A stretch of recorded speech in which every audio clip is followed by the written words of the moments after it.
how the mighty have fallen. Well, while Raven is busy losing her mind, let's go deeper into a specific movie that brought us childhood joy. An underrated movie. Oh, wait, we're in the wrong realm. Let me just switch us right over to the land of memory. Oh, it seems like Raven never picked me back up. Ugh. So while I get myself together, Ray will introduce you to the film of the week, The Pagemaster. They're all yours, Ray.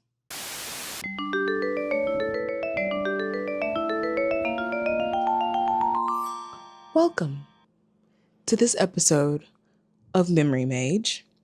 And today, we're going to go over something that's really special to me. Pagemaster.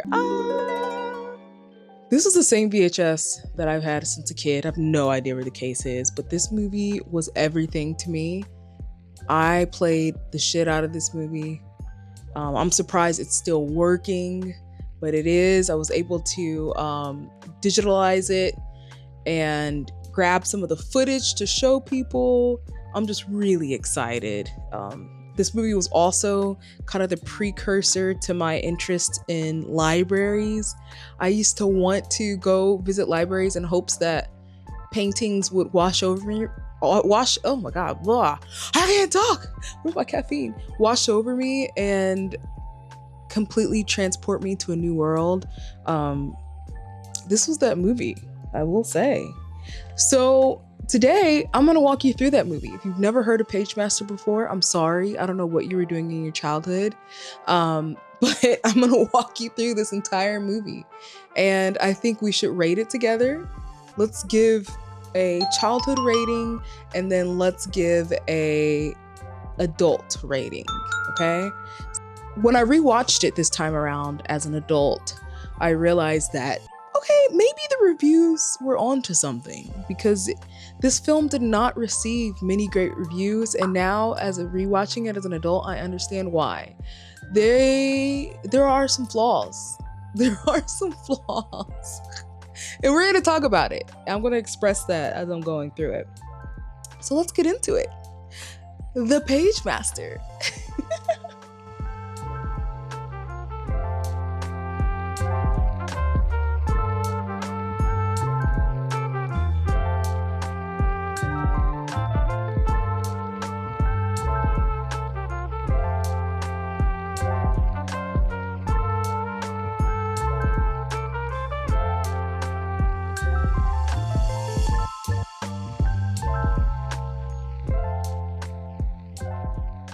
Right off the bat, right? The movie sets the tone for how trippy things are going to be. We've got some really cool smoke designs coming in as they're giving like the beginning credits, the opening credits. And then we're cut to our main protagonist, Richard, who's played by, of course, the famous and iconic Macaulay Culkin. And he's this super cautious, scaredy cat kid. His entire room has nothing but like safety features on it. Like this kid has an issue, you know, you can already tell right off the bat. And it's thundering, it's storming, thunder's going on crazy. He's scared, he jumps, and he runs to go into his parents' room, which I understand because I slept with my mom as a kid. I slept with my mom till I was like 11, maybe even 12. I know, that's so embarrassing. I was a super scaredy cat kid. So I get you, Richard. I get you. Anyway, so he runs and he goes to tries to find his parents, and he's creeping up on their room. And when he gets to the room, he realizes that his dad, who he cherishes so much, is talking major crap. Like his dad hates the dad in this film. I just want to say the dad in this film, I hate him. He's like the worst character in the history of dad characters in all film. Like he just absolutely hates his son. He's going in saying how the kid ruined his this baseball event that was going on, some sporting event, because Richard is a very cautious child and he loves statistics and facts specifically about safety. Anyway, so he's like, this kid, my kid ruined everything about this baseball game. I just wish that he was a normal kid, right? Like, ouch. I'm sorry, Richard, you have to hear that, but ouch. So, it sets the scene of what we expect out of this character and who this character Richard is. He's disappointing his father, he's disappointing himself, he's going through just life trying to figure out himself at this age. That's our character. That's Richard, right? So the movie cuts to the dad working on a treehouse, which I just want to say, what happened to treehouses? I feel like treehouses were a huge thing. Every kid in the 90s, 80s, heck, probably even 70s wanted a treehouse. And all of a sudden, like that went away. Why don't kids want treehouses anymore? Can somebody answer me that, please? If you have kids, please tell me. Have your kids, or your son or your daughter, ever asked for a treehouse? I'm really curious. Do kids not have imagination these days? What's going on? Anyway, so the dad's out there. He's working on this magnificent treehouse. He wants Richard to participate, but Richard, of course, he's a cautious kid. He's like, no. Here's the facts of fall. Here's the fall facts. Here's the facts of not using proper safety equipment. I'm not getting up there. You're on your own. The dad ends up falling, just like Richard said he would. And out of frustration, the dad just sends him away. He's like, okay, well, if you don't want to help, then you at least get me a box of screws or nails, a box of nails. Like, make yourself useful. Go get me a box of nails. And this is where we begin to get a further glimpse into our character, Richard, right? Because as he hops on his bike, his safety bike, he has like safety flags, typical cautious kind of extra material on his bike. He goes and he encounters the neighborhood bullies. That was another thing that kids don't do nowadays. Bullying, for one. I'm sure they bully, but just in a different form. But like hardcore old school bullying, that what happened to that? That's good. It doesn't exist as much. And then also riding bikes. I never really see neighborhood kids riding the bike around the neighborhood. It was nothing. That used to be the best feeling in the world, where you're at home and you're bored. It's the summertime, and then your friends come knock on the door, the kids in the neighborhood, and they're like, "Can so-and-so come outside and play with us today?" That was such a magnificent feeling. Do kids still do that? Somebody answer this, please. I don't have children. I don't know. But anyway, so he comes across the neighborhood bullies. They pretty much provoke Richard to go and jump with his bike on this ramp, calling him a baby, further bullying him. Of course, he doesn't do it because he's a cautious kid. He looks so sad, so dejected. He just wants to get his box of nails to make his dad proud. But then he had to encounter an even more disappointing aspect of life, and that's by his peers. So this poor guy just can't catch a break. He goes on his bike. He goes a different way because he doesn't want to encounter or face the bullies in the ramp. So he decides to go a different way. And this is when our storm begins to pick up, and he seeks shelter away from the storm. The wind's going crazy. It's like tornadoes. And that's when he comes across the library, which sets us on our journey. So Richard gets to the library, and it's literally empty. Nobody's in there. There's no cars in the parking lot. It's just nothing except for this one sole librarian who comes out. He's played by the iconic Christopher Lloyd. He comes out and he asks the librarian, "Hey, I need a phone. I'm just trying to seek shelter from the storm. I gotta call my mom. I'm trying to get these box of nails to make my dad proud, or else my dad's gonna divorce my mom and I'm gonna be single kid on my own." He's just trying to get these box of nails and go home. But the librarian is like, "Hey, you want a library card?" Richard's like, "No, I don't want a library card. I want a phone." Richard Tyler, consider this your passport to the wonderful and quite unpredictable world of books. But I don't want any books. That's what I'm trying to tell you. I only came in here because of the storm. The librarian's telling him, "All right, well, there's a phone down this way.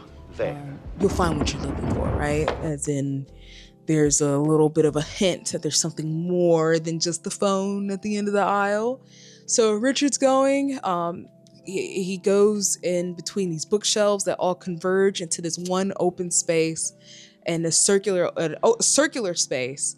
And in this space, in the middle, he looks up and he sees this beautiful fresco painting of 4 different scenes, right? 4 scenes are foreshadowing and alluding to the journey that he's about to go on, right? So as he's looking up in awe, he's like, wow, this is so beautiful, you know? And good on that kid for appreciating art.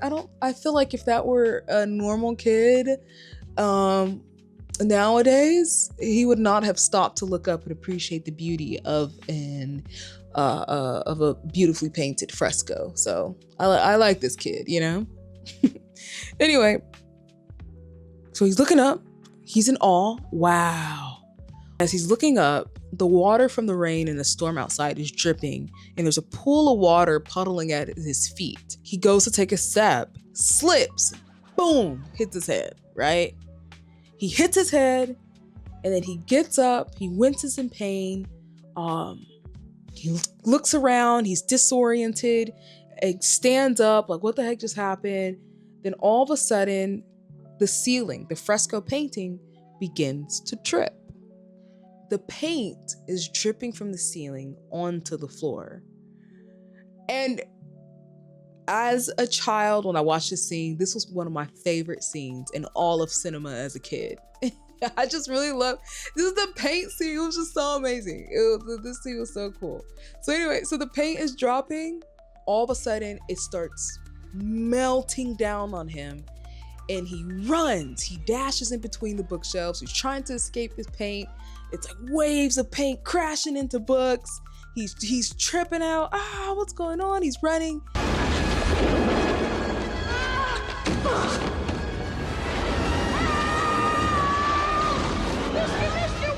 But it just leads him back into a circle to the center of this library, the space in the library, and boom.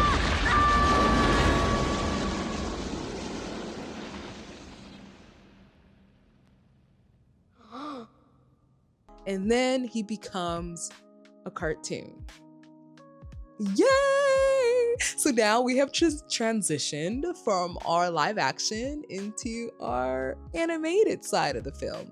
And now we can begin our journey.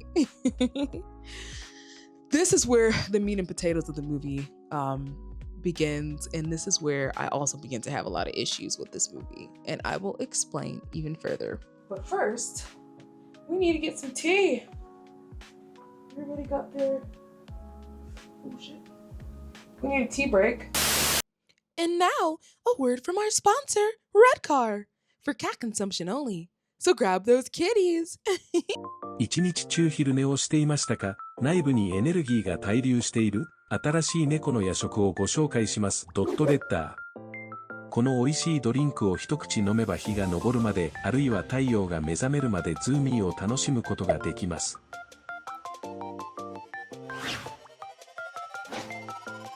試してみる、レッドカー。キャットソールドセパレートリ。All right, I just needed to get a sip of my tea to continue on. But so now we are cartoons. And Richard wakes up, he gets up, and he is met with the wizard, the same wizard that he saw in the fresco painting. And the wizard, who is also voiced by Christopher Lloyd, turns out to be the Pagemaster. And the Pagemaster explains that of course, the kid is shocked, like, why am I a cartoon right now? But the Pagemaster explains that I can return you back to your normal self, but you must undergo 3 different tests to test your courage and your bravery. And remember this, when in doubt, look to the books! Go towards the exit, and you will be able to return home. And then that's when our journey begins. We meet our first character, our side companion that's going to be going along on the journey with us, and that is Adventure. Me from the crow's nest! Where's he be? Where's he be? Now, Adventure is like this pirate character. He's supposed to be the embodiment and the representation of the adventure genre. They are trying to escape this giant squid that comes out of one of the books, because the books are coming alive. They can come to life at this point. And in the process, they are met with Fantasy, who's our second companion, who kind of saves Adventure and Richard as they are being torn apart by this giant squid, right?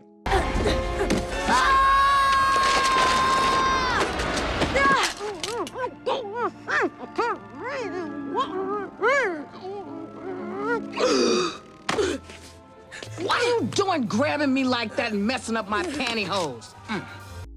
But it happens very quickly. And that's one of the issues that I have with this film, is that they introduce a lot of like key literary characters, but they do it very briefly, you know? So sometimes it feels a little disjointed, I guess.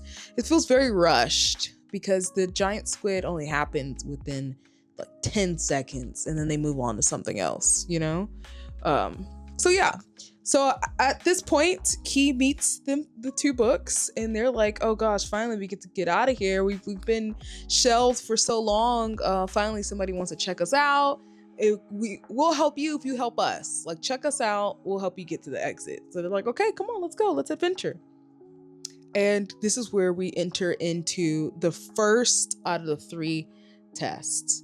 The first test is going to be about horror. And they come across this castle. The castle is the lair of our first boss fight, if you will. And that is the lair of Dr. Jekyll and Mr. Hyde. Dr. Jekyll, Mr. Hyde, must be a duplex.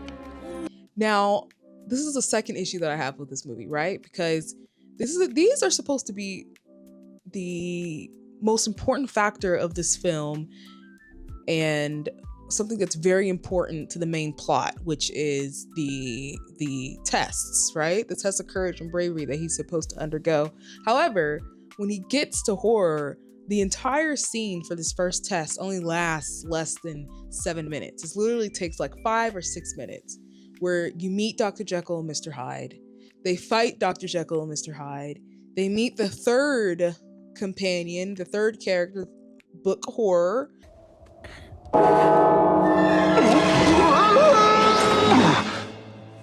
Good catch. Here, take it. Isn't he sweet? Oh, I scared you. I'm sorry. You mustn't judge a book by its cover. Save horror, and then they move on to the next chapter, which is adventure. So it happens very, very, very fast.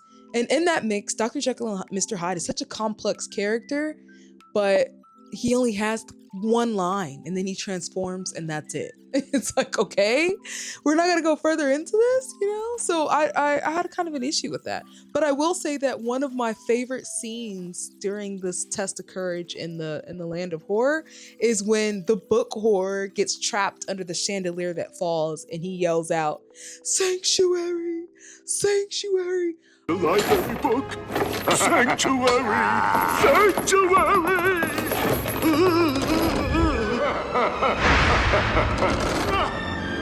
Sanctuary! Honey, you got to help him. But I cried so hard at that scene. I'd never thought that I could feel empathetic towards a fictional book in a cartoon.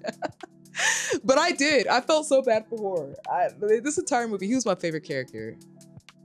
Hands down my favorite character.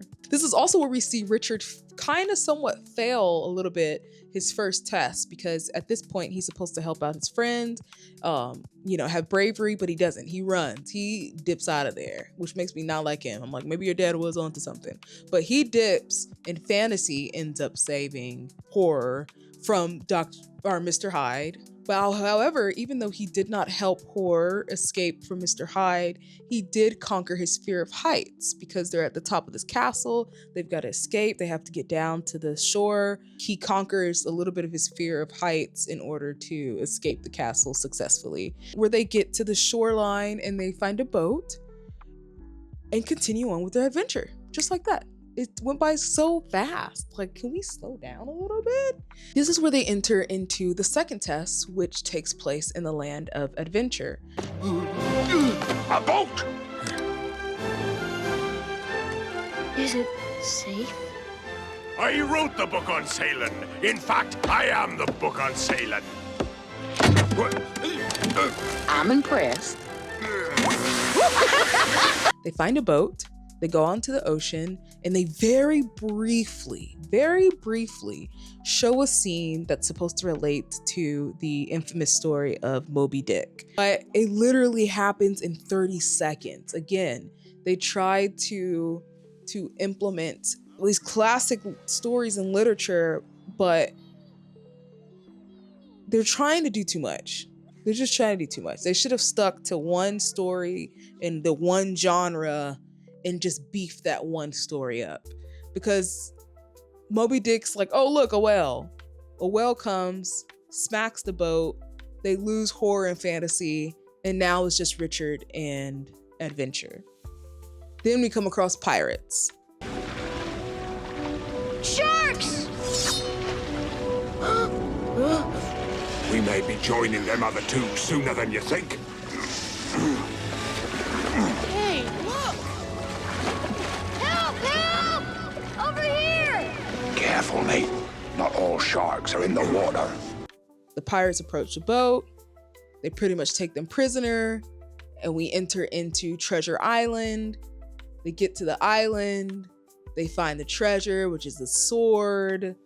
The captain's like, hey, you're not worthy of holding the sword. Richard's like, yes, I can. This is the first time we show courage.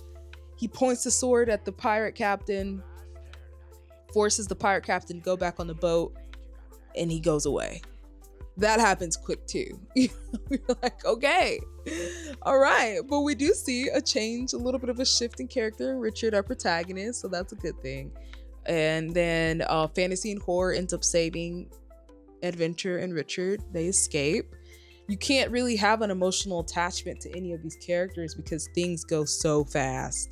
They switch the scene so quickly. The next part is my favorite part of this entire movie, and that is the music break.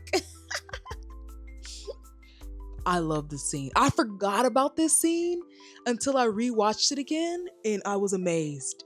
I totally forgot about this scene. It's so good. The music is good. The animation. I'm going to try to show, I don't know if it'll be a hit for copyright, but I'm going to try to show this whole scene. If not, let me know. I can give you the scene, but it's just so beautiful. We see a little bit of rotoscoping here in this upcoming scene as well, because they're transitioning from the world of adventure into the world of fantasy now, right? The third test. So they show certain characters that's, of course, like storybook characters that we all know, they're all familiar with. But there is this one particular scene where Richard is holding fairies that land in his hand, and there's a little bit of rotoscoping there, and I love, those who don't know, rotoscoping is the style of animation where you basically record live action movements and the animators will trace over the movements picture by picture, frame by frame. So it looks, you can tell it's rotoscoping because it looks very human-like, like the movements look human-like, right? The animation is more fluid than it would be if it were done any other way. So it's really cool. Anyway, here is the music break scene.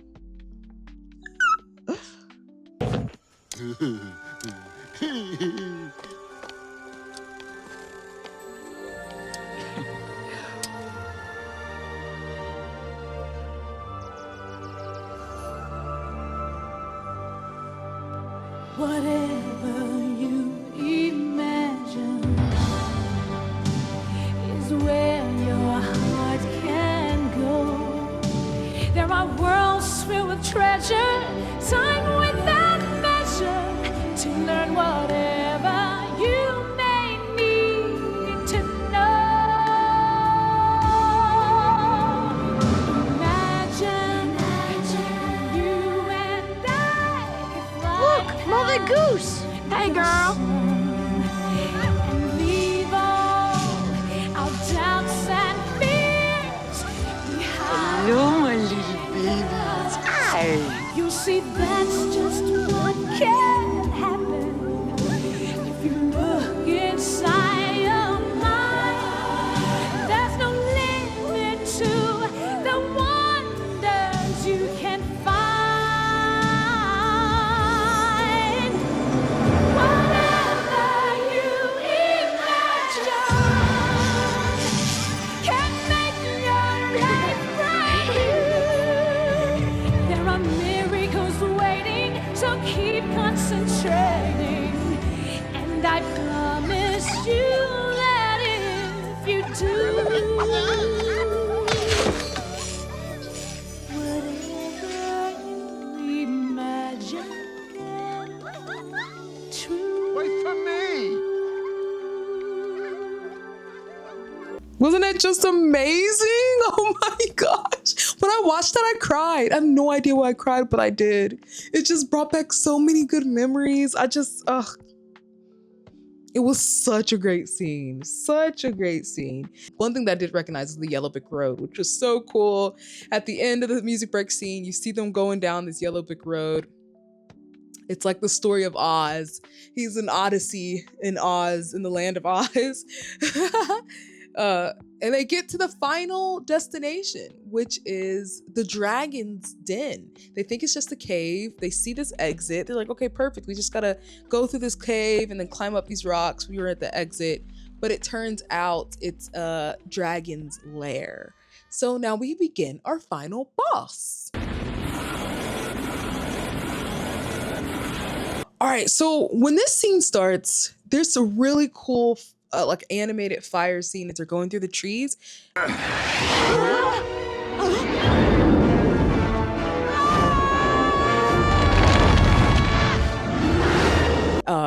At this point, Fantasy, you know, her wand is at full power because they're in the mists in the middle of the land of fantasy. So her wand throughout this entire film, it was, you know, a little rinky dink. It wasn't working that well. But now that they're in the land of fantasy, her wand is at full power. She uses her wand to open up a book so that they could, Arabian Nights, the book Arabian Nights, so they can get a magic carpet. The magic carpet comes alive. They're trying to escape. The dragon's breathing fire. The animation's really badass and cool. They almost get to the top where the exit is. They're like, we're not even about to fight this guy. Let's just run. But the dragon's fire burns the rug, the carpet, and they come crashing down, right? So Richard's like, we can still make it. He's trying to climb.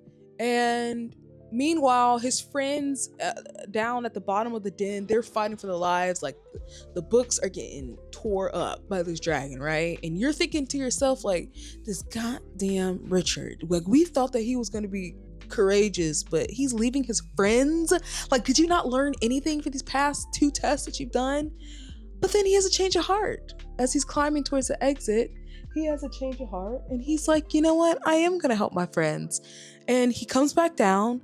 We get this really cool scene where he finds his armor on this skeleton. He dons the armor. He's ready to fight the dragon. And then boom, he gets eaten by the dragon. I'm not scared of you.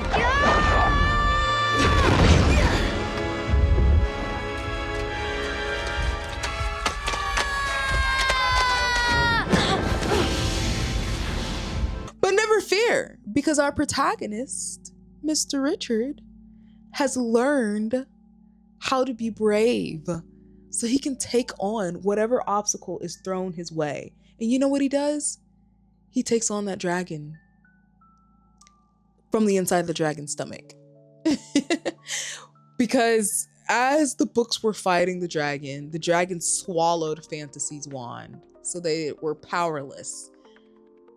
Now that Richard is swallowed, he finds Fantasy's wand. He uses it on the book, Jack and the Beanstalk. The beanstalk grows and bursts from the stomach out of the dragon's mouth, where he's hanging onto one of the leaves. He bursts out the mouth. He's yelling at the books, hey guys, let's go. The books grab onto him. Horror, adventure, fantasy. They're riding up. The dragon's mouth is like wide open, and this beanstalk is like growing from his mouth. They're riding up all the way to this top of this mountain. The exit's right there, and then the dragon closes his mouth, bites the beanstalk. The beanstalk is like about to fall. They're about to fall. And then he makes the jump and they make it. They make it to the top of the mountain. The exit is right there. The beautiful exit sign. They made it. They defeated the odds. He conquered his fears. He was brave. He defeated the dragon. Let's go to the exit. So we get to the exit. We see the Pagemaster, who is the librarian, and he's going over the journey that Richard just completed. And, you know, he's congratulating him for being brave and courageous. He passed all his tests. He showed courage. He helped his friend. He conquered his fears. So now he can be returned back to his live action normal self, back to reality, knowing that he is a new person and he should be proud of himself for that. You know? That's me. That was you. I'm ready to go home now. I mean, we're ready.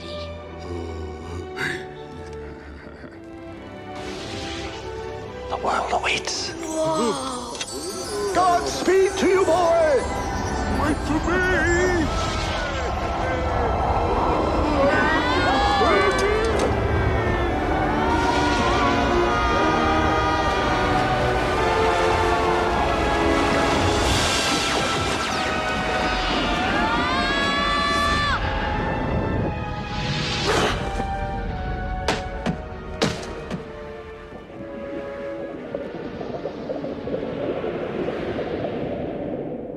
Anyway, so Richard comes back to normal. He gets transformed back into his normal self in reality. He wakes up, he's super hyped. And when he wakes up, he sees these old, crusty, dusty books that are fantasy, horror, and adventure in their real life forms. And Christopher Lloyd looks into the camera. He runs off. He can check out the books. He runs off super excited about this journey that he just did. For a minute, you think like, oh, this boy just had a concussion this whole entire time, you know, like he was tripping out. But then Christopher Lloyd looks at the camera, kind of winks and gives the audience a nod saying that this actually did happen. And he actually was the Pagemaster, which is really cute. You know? He's riding his bike. There's no more storm. He's super excited. He has his books with him. He comes across a ramp. The kids aren't there, but there's a ramp. This time he conquers that ramp instead of going the opposite way. So we see him, his first test of bravery he passes in reality. And it shows like his growth as a person, as a kid.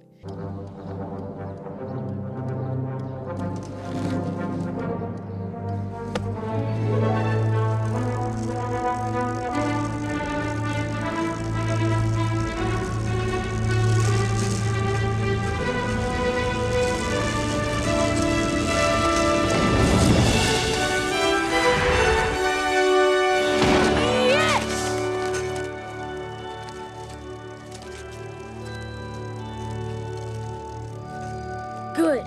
That was definitely good. The scene cuts to the parents and the dad that I really dislike. And they're looking for Richard. They're like, oh my gosh, he's been missing. Remember he's supposed to get the box of nails? Well, he never returned, you know, because he had a concussion and was tripping out about fighting dragons and stuff. But they're worried. They're in their car. They pull up at the house. They're like, we should call the police. We don't know where our child is. And it's nighttime at this point. The dad's like, wait a minute. The treehouse is lit up. So they go to the backyard. He climbs up at the treehouse, and lo and behold, we have Richard. He is asleep there next to his stack of books. And the dad's like, you know, let's just leave him here. Let's let him sleep here for the night. Which is another red flag. Like, sir, your son was missing for the whole entire day, for probably like 10 hours. You finally find him. This kid is asleep. You didn't even check, wake him up and make sure he was okay, ask him where he was at. But you want to leave him in a treehouse? Sir, get it together. Like, what? Anyway, so he's like, leave him here. Let him sleep, honey. Let him sleep. So they go inside, maybe to get some parent spicy time. They go inside, they cut the lights out, and it pans out. The scene pans to the treehouse, and then we see the silhouette of our book companions, horror, adventure, and fantasy, being casted on the wall of the treehouse by a shadow. Their shadows come to life. And they say the little bickering stuff in between each other, and they're like, okay, the adventure has just begun. Breathe it in, mateys. This be the land of adventure. You can lay to that.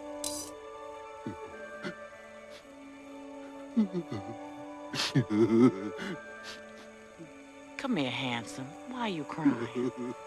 Because I have friends. That you do, matey. Aye, that you do. And then our movie ends. Yeah! The end! That's the Pagemaster! And so, it was such a good movie. Like, it's not the best movie out there in the world. I'm very well aware. It had a lot of issues with the main plot and the pacing. The pacing of the film, it was just way too fast. Way too fast. They had too many elements that they were trying to implement.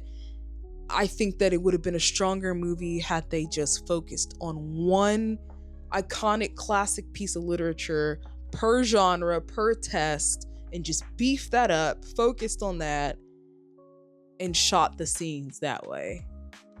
Otherwise, it was so fast-paced. The scenes were happening so fast, they didn't really have a lot of substance to it. You couldn't really get a good, solid emotional tie to your characters. And to be honest, Richard barely had any lines. And I don't know if that's because Macaulay Culkin was super famous, so he was expensive, but he barely had any lines the whole entire movie, which is another gripe of mine. The books were the ones who were the star of the shows. They were the ones that had the most lines. They were voiced by iconic actors and actresses. Fantasy was voiced by Whoopi Goldberg. Adventure was Patrick Stewart, and horror was Frank Welker. So I don't know if they just had more budget for them to have lines. I don't know, something weird happened there. But I felt more inclined and more to be more interested in the books, the side characters, than I was our protagonists, which is kind of an issue, you know what I mean? Because I don't think we're intending it to be that way. So yeah, that's my only gripe. Aside from that, the animation was absolutely beautiful. It's still an iconic movie in my book. Very underrated, if you ask me. My rating, again, as a kid, I would give a 10 out of 10. And my rating as an adult, I'm going to say, oh God. I'm gonna give it a 5.5 out of 10. Solid movie, but it had some issues. I'll just leave it at that. I already said enough. It had some issues.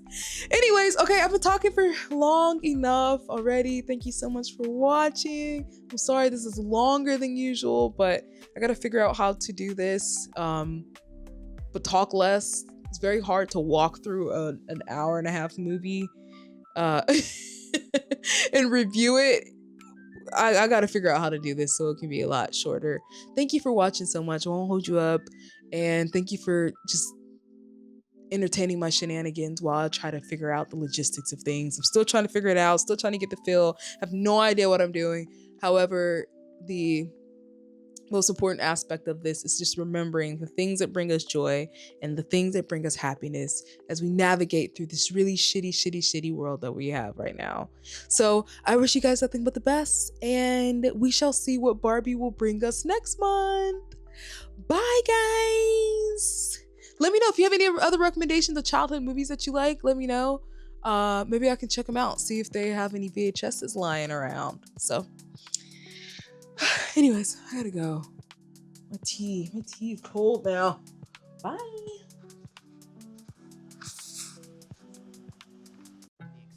Oh, okay. I forgot. I needed to ask something really quickly, and that is that there's a game for Pagemaster.